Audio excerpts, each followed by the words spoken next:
Hello दोस्तों, स्वागत है आपके अपने चैनल एमजे क्लासेस में। तो दोस्तों, आज अपन इस वीडियो में पढ़ेंगे उत्तरी अमेरिका महाद्वीप के बारे में।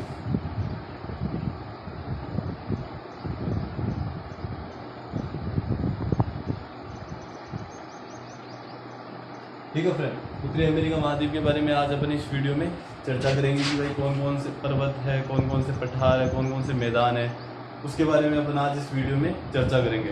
ठीक है फ्रेंड, तो आज अपन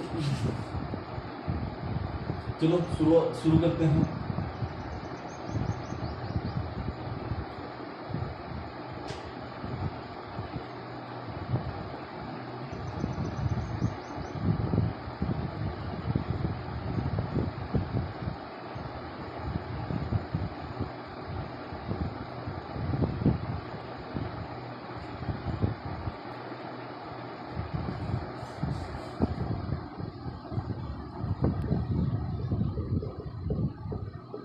यह है उत्तरी अमेरिका।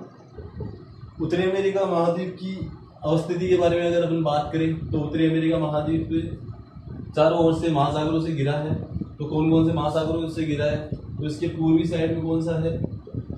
अटलांटिक महासागर है। और इसके उत्तर में है आर्कटिक महासागर। और इसके पूर्व पश्चिम में कौन सा है? प्रशांत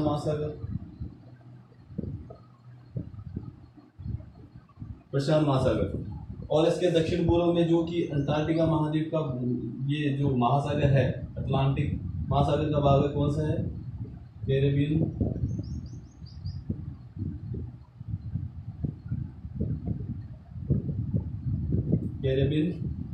सागर। ठीक है फ्रेंड, तो कैरेबियन सागर इन महासागरों से ये जो महाद्वीप है ये घिरा है। अब इस साइड है एशिया महाद्वीप, और इस साइड है यूरोप का एक द्वीप है जिसका नाम है आइसलैंड।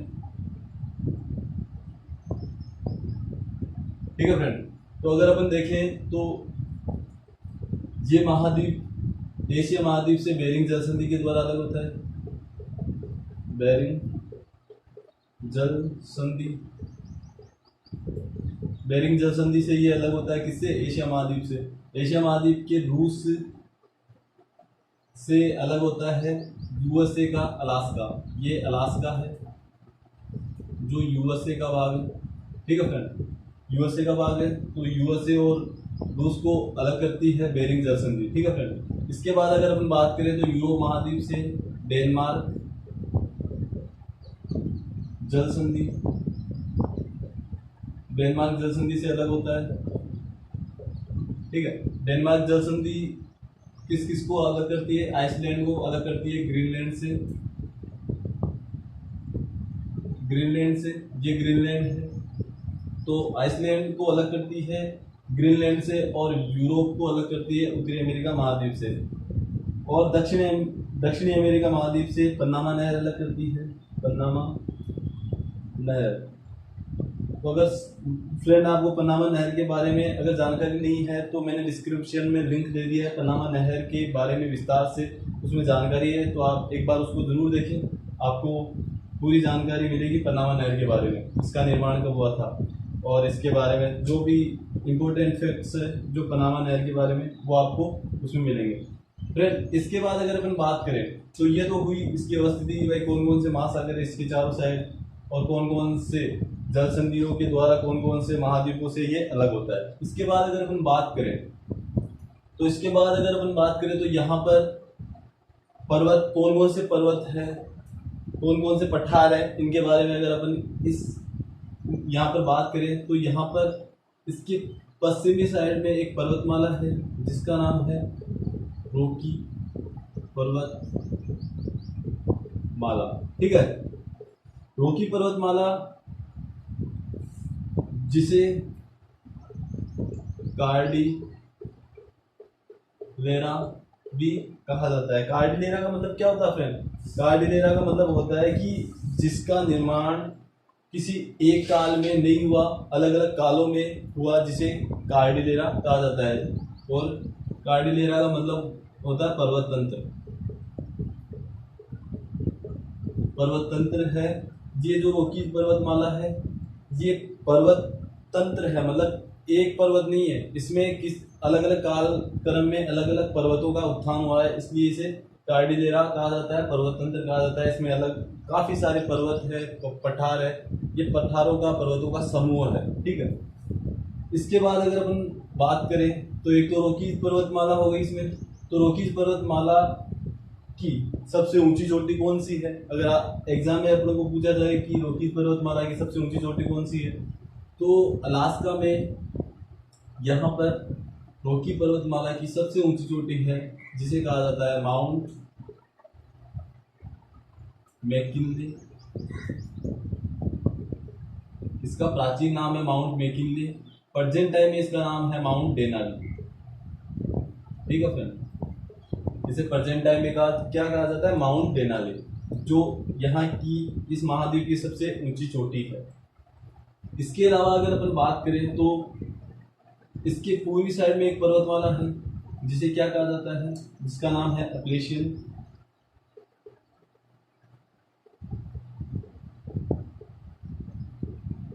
पर्वतमाला, ठीक है। ये विश्व की प्राचीनतम पर्वतमालाओं में से एक है, प्राचीनतम पर्वतों में से एक है, जो कि यूएसए में है, ठीक है फ्रेंड। तो पर्वतों की बात हो गई। पर्वतों के बाद अगर अपन बात करें तो यहाँ पर कौन कौन से पठार है, तो यहाँ पर एक तो है कोलंबिया का पठार,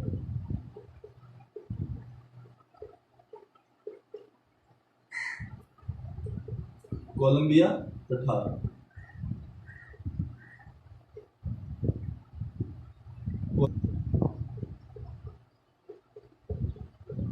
कोलोराडो पठार, ठीक है। इसके बाद अगर अपन बात करें तो इसके बाद यहाँ पर दो पठार और है। कौन कौन से हैं? एक तो ओजार्क और एक है एडवर्ड। ओजार्क और एडवर्ड दो यहाँ पर और पठार है, जो कहाँ पर है? यहाँ पर है एडवर्ड,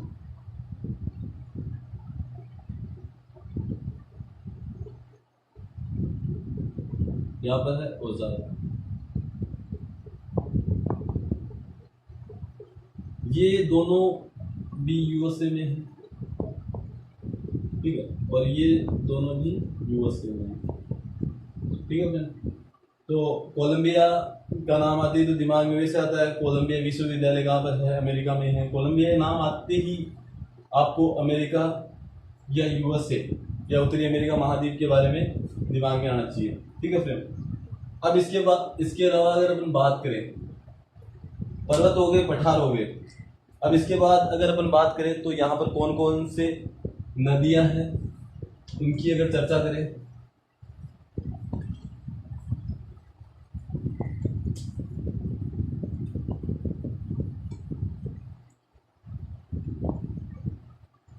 तो नदियों के बारे में अगर अपन बात करें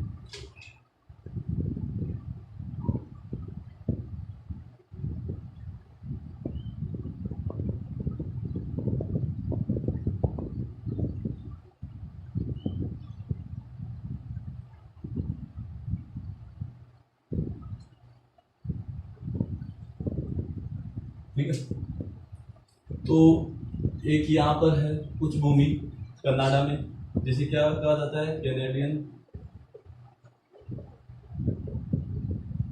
शील्ड,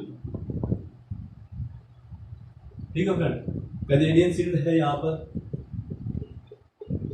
वहां से एक नदी निकलती है और यहाँ पर मेक्सिको की खाड़ी है,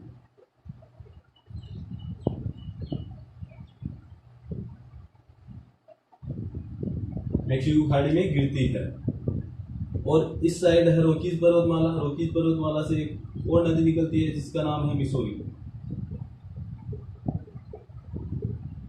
इसका नाम है मिसिसिपी। जो कैनेडियन शील्ड से निकलती है उसका नाम है मिसिसिपी। ये दो नदियां निकलती है, इसमें से जो मिसिसिपी नदी है वो मुख्य नदी है, जो कि मेक्सिको की खाड़ी में गिरती है। और ये मिसिसिपी नदी अक्षि पंजाकार डेल्टा बनाती है। ठीक है फ्रेंड, तो ये मोस्ट इम्पोर्टेंट है। तो आपसे एग्जाम में पूछा जा सकता है कि जो पक्षी पंजा का डेल्टा है उसका उदाहरण कहाँ पर मिलता है या फिर कौन सी नदी बनाती है, तो आपका आंसर होना चाहिए मिसिसिपी नदी पक्षी पंजा का डेल्टा बनाती है। ठीक है फ्रेंड, इसके बाद अगर हम बात करें, इसके बाद कौन सी नदी है,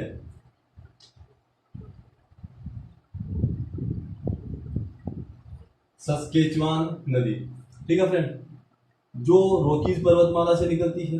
ठीक है, उत्तरी सस्केचुआन और दक्षिणी सस्केचुआन, उत्तरी और दक्षिणी इस नाम से निकलती है, और आगे यहाँ पर एक जगह मिलती है और उसका नाम क्या हो जाता है, सस्केचुआन नदी हो जाता है, जो कि झीलों से होकर गुजरती है।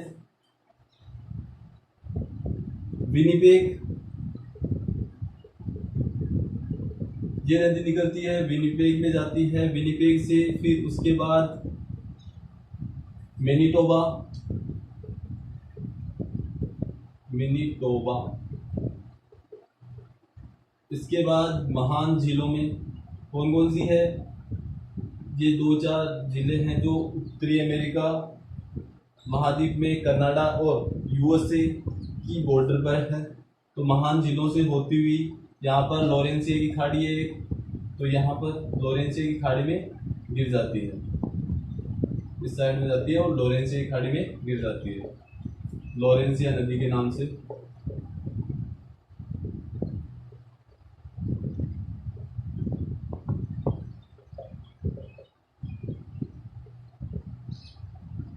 लॉरेंसिया, ठीक है फ्रेंड, यहाँ पर जो नदियां बहती है वहां पर मैदानी भाग भी है। मैदान, अब यहाँ पर अपलेशियन पर्वतमाला होगी, यहाँ पर रोकीज पर्वतमाला होगी, ये रोकीज होगी, रोकी, और ये अपलेशियन होगी इस साइड में। तो इनके मध्य में जो मैदानी भाग है उस मैदान को, यहाँ पर जो मैदानी भाग है उसे कहा जाता है सेंट्रल प्लेन या मैदान। ठीक है, या फिर इसे कहा जाता है केंद्रीय मैदान।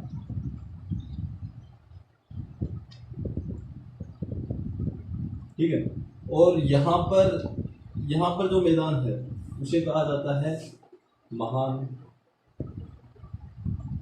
मैदान। ठीक है, ये जो मैदान है इस मैदान में प्रेरीज घास पाई जाती है।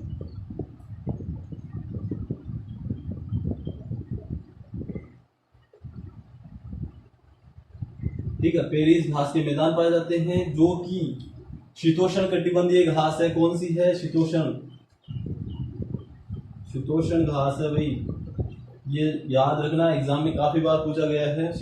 पेरिस घास के मैदान है, शीतोष्ण कटिबंधीय, उष्ण कटिबंधीय या फिर समशीतोष्ण या उष्ण, अलग अलग ऑप्शन देकर आपसे पूछा जा सकता है कि पेरिस घास के मैदान पहली बात तो कहाँ पाए जाते हैं, उत्तरी अमेरिका महाद्वीप में, और दूसरी बात कौन से है, शीतोष्ण कटिबंधीय घास के मैदान है। ठीक है, तो ये महान मैदान में पाए जाते हैं पेरिस घास के मैदान। ठीक है फ्रेंड, इतना हो गया। इसके बाद पर्वत हो गए, पठार हो गए, मैदान हो गए, नदियां हो गई। इसके बाद अगर अपन देखें तो कौन कौन से और इम्पोर्टेंट फैक्ट्स है, यहाँ पर कौन कौन से जो मरुस्थल है, कौन कौन सी झीलें हैं, उनके बारे में अगर अपन चर्चा करें तो मुख्य झीलों के बारे में देखते हैं। इंपॉर्टेंट झीलें जो कि एग्जाम में काफी बार पूछी गई है, महान झीलों के नाम से विख्यात है यहाँ पर जो झीलें हैं। ठीक है, तो झीलें कौन कौन सी है,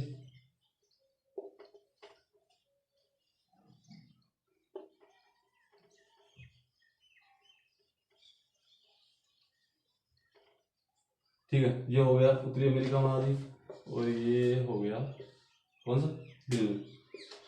तो यहाँ पर झीलें देखते हैं, कौन कौन सी झीलें हैं। यहाँ पर महान झीलें, जिसमें यहाँ पर जो उत्तरी अमेरिका और कनाडा है उसकी सीमा पर बनी हुई है, जिसका नाम है, यहाँ से स्टार्ट करते हैं, सुपीरियर फ्यूरी मिशिगन ने,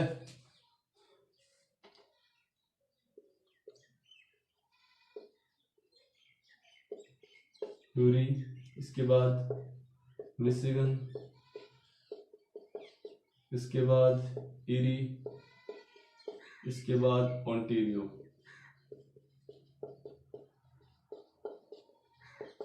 ये 5 जिले हैं जिसे कहा जाता है, क्या कहा जाता है, महान झील प्रदेश। कौन कौन सी है? सुपीरियर, फ्यूरी,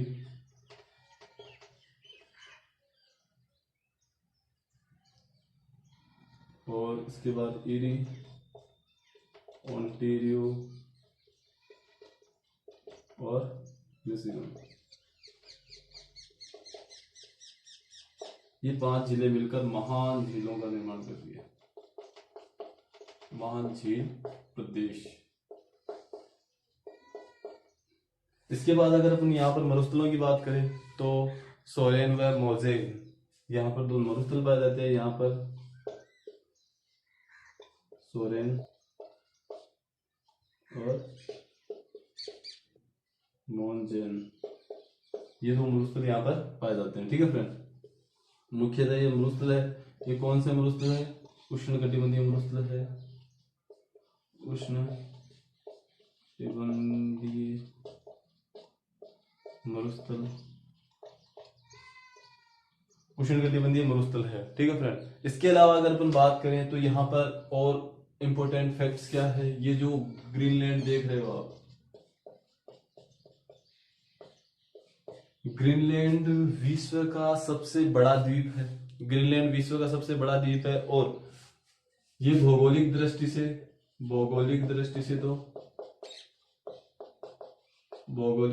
से यूएस, ये उत्तरी अमेरिका का भाग है। और जो राजनीतिक पॉलिटिकल दृष्टि से देखे, राजनीतिक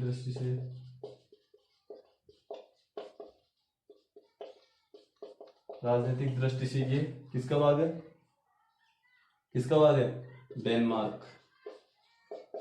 डेनमार्क देश है जो यूरोप महाद्वीप में है। ठीक है, तो यूरोप महाद्वीप में डेनमार्क है, उसका भाग है। तो ये राजनीतिक दृष्टि से तो उसमें है, किसमें है?